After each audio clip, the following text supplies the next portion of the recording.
சிறுபாக்கத்தில் இருந்து திட்டக்குடி வழியாக தஞ்சாவூருக்கு புதிய வழித்தட பேருந்தினை இரு அமைச்சர்கள் துவங்கி வைத்தனர்.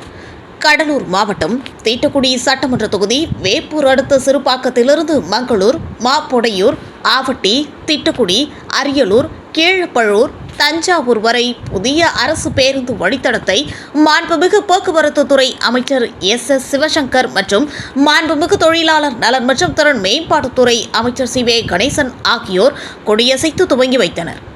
புதிய பேருந்து வழித்தடத்தில் 13 கிலோமீட்டர் தூரம் பேருந்தில் அமர்ந்து சாலைகளை ஆய்வு செய்தார் போக்குவரத்து துறை அமைச்சர். எனவே சிறுபாக்கத்திலிருந்து 13 கிலோமீட்டர் தூரம் புதிய பேருந்து வழித்தடத்தில் போக்குவரத்து துறை அமைச்சரும் தொழிலாளர் நலத்துறை அமைச்சரும் இணைந்து பேருந்தில் பயணம் செய்து சாலைகளை ஆய்வு செய்தனர்.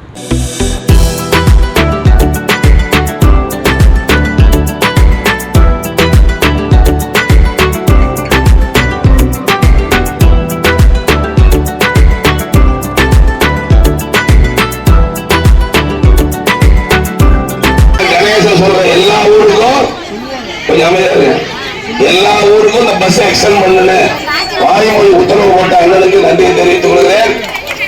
எல்லாத்துக்கும் மேல இதுக்கெல்லாம் காரணமாக இருக்கின்ற தமிழ்நாடு முதலமைச்சர் அண்ணன் தளபதி மு.க. ஸ்டாலின் அவர்களும் அண்ணன் துணை முதலமைச்சர் உதயநிதி ஸ்டாலின் தான் காரணம். இப்படி ஒரு சிறப்பான ஆட்சி நடத்திக்கிட்டு இருக்காரு.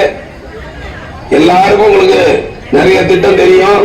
இந்த மகளிர் உரிமை தொகை பணம் வராதவங்க அந்தந்த ஊரில் இருக்கிற முகாம்ல போய் மனுவை மறக்காம கொடுத்துருங்க, எல்லாருக்கும் பணம் வந்துடும். அதனால நீங்கள் எல்லாம் அண்ணன் உதயநிதி ஸ்டாலின் துணை முதலமைச்சருக்கும் முதலமைச்சருக்கும் நீங்கள் விசுவாசமாக இருக்க வேண்டும் என்று கூறி விடைபெறுகிறேன். நன்றி, வணக்கம். மேலும் வழித்தடத்தில் உள்ள பொதுமக்களை சந்தித்து அவர்களின் குறைகளை கேட்டறிந்தனர். தொடர்ந்து சென்னை டு திருச்சி தேசிய நெடுஞ்சாலையில் உள்ள ஆவட்டி கூட்டுச்சாலையில் பேருந்து நிறுத்தத்தில் அனைத்து பேருந்துகளும் நின்று செல்ல பொதுமக்களின் கோரிக்கையை ஏற்று உடனடியாக துறை சார்ந்த அரசு அதிகாரிகளை அழைத்து கூட்ரோட்டில் அனைத்து பேருந்துகளும் நின்று செல்ல உத்தரவிட்டார். பொதுமக்கள் அனைவரும் மகிழ்ச்சியோடு ஆரவாரமிக்க நன்றி தெரிவித்தனர். இந்நிகழ்வில் கழக நிர்வாகிகள் மற்றும் துறை சார்ந்த அரசு அதிகாரிகள், பொதுமக்கள் என பலர் கலந்து கொண்டனர். அவர்கிட்ட நான் எந்த கோரிக்கை வச்சாலும் அவர் எனக்கு செஞ்சு கொடுத்துருவாரு. என் தொகுதிக்கு ஒரு ஐடிஐ கேட்டேன், உடனே கொடுத்தாரு. இப்போ இந்த ஆண்டு எங்கள் மாவட்டத்தில் ஒன்று கேட்டோம், தாப்பூரில் கொடுத்தாரு. அப்படி வளர்ந்த மனதுக்கு பெரிய மனதுக்கு சொந்தக்காரர் எங்கள் அண்ணன் கணேசன் அவர்கள். அதனால அவரோட தம்பியை நான் அங்கேயே சொல்லிட்டேன், அண்ணன் எங்கே கேட்குறதா அதெல்லாம் பஸ்ஸை எக்ஸ்டெண்ட் பண்ணுங்கன்ட்டேன். இன்னும் ஓடிக்கிட்ட பக்கத்தில் பக்கத்து ஊரில் எங்கே 1 கிலோமீட்டர் 2 கிலோமீட்டர் கிராமத்துக்கு பஸ்ஸு போகாமல் எது இருந்தாலும் இந்த தொகுதியில் அப்படி இல்லாத அளவிற்கு செய்யணும் அப்படின்னு சொல்லியிருக்கிறேன்.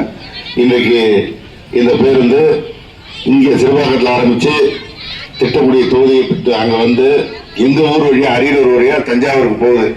காலையில் 6 மணிக்கு எடுக்கிற 6:30 மணிக்கு இங்கே கிளம்புது. தஞ்சாவூர் போய் சேர்ந்துட்டு திருப்பி அங்கே 3:15க்கு சாயந்தரம் கிளம்பி நேராக இங்கே சிறுபாக்கம் வரப்போகுது. அதனால் தஞ்சாவூர் கோயிலுக்கு போனாலும் சரி, திட்டக்குடிக்கு போனாலும் சரி, இல்லை அரியலூருக்கு எங்களை பார்க்க வந்தாலும் நீங்கள் வந்த பஸ்ஸில் வந்து போகிறதுக்கு ரொம்ப வசதியான ஒரு பேருந்து அண்ணன் கணேசன் அவர்கள் இந்த சிறுபாக்கத்திலேருந்து தான் விடணும். இது ஒரு இந்த பக்கத்துக்கு ஒரு தலைநகர் மாதிரி இருக்கிற ஊர், அங்கே ஒரு நல்ல பஸ் ஸ்டாண்ட் இருக்குது, நீங்கள் வந்து பாருங்கன்னு சொல்லி தான் என்னை கூப்பிட்டே வந்தேன். அருமையாக ஒரு பஸ் ஸ்டாண்ட் கட்டி அருமையாக இருக்குது. அருமையாக அந்த பஸ் இன்னைக்கு ஏற்பாடாக இருக்குது.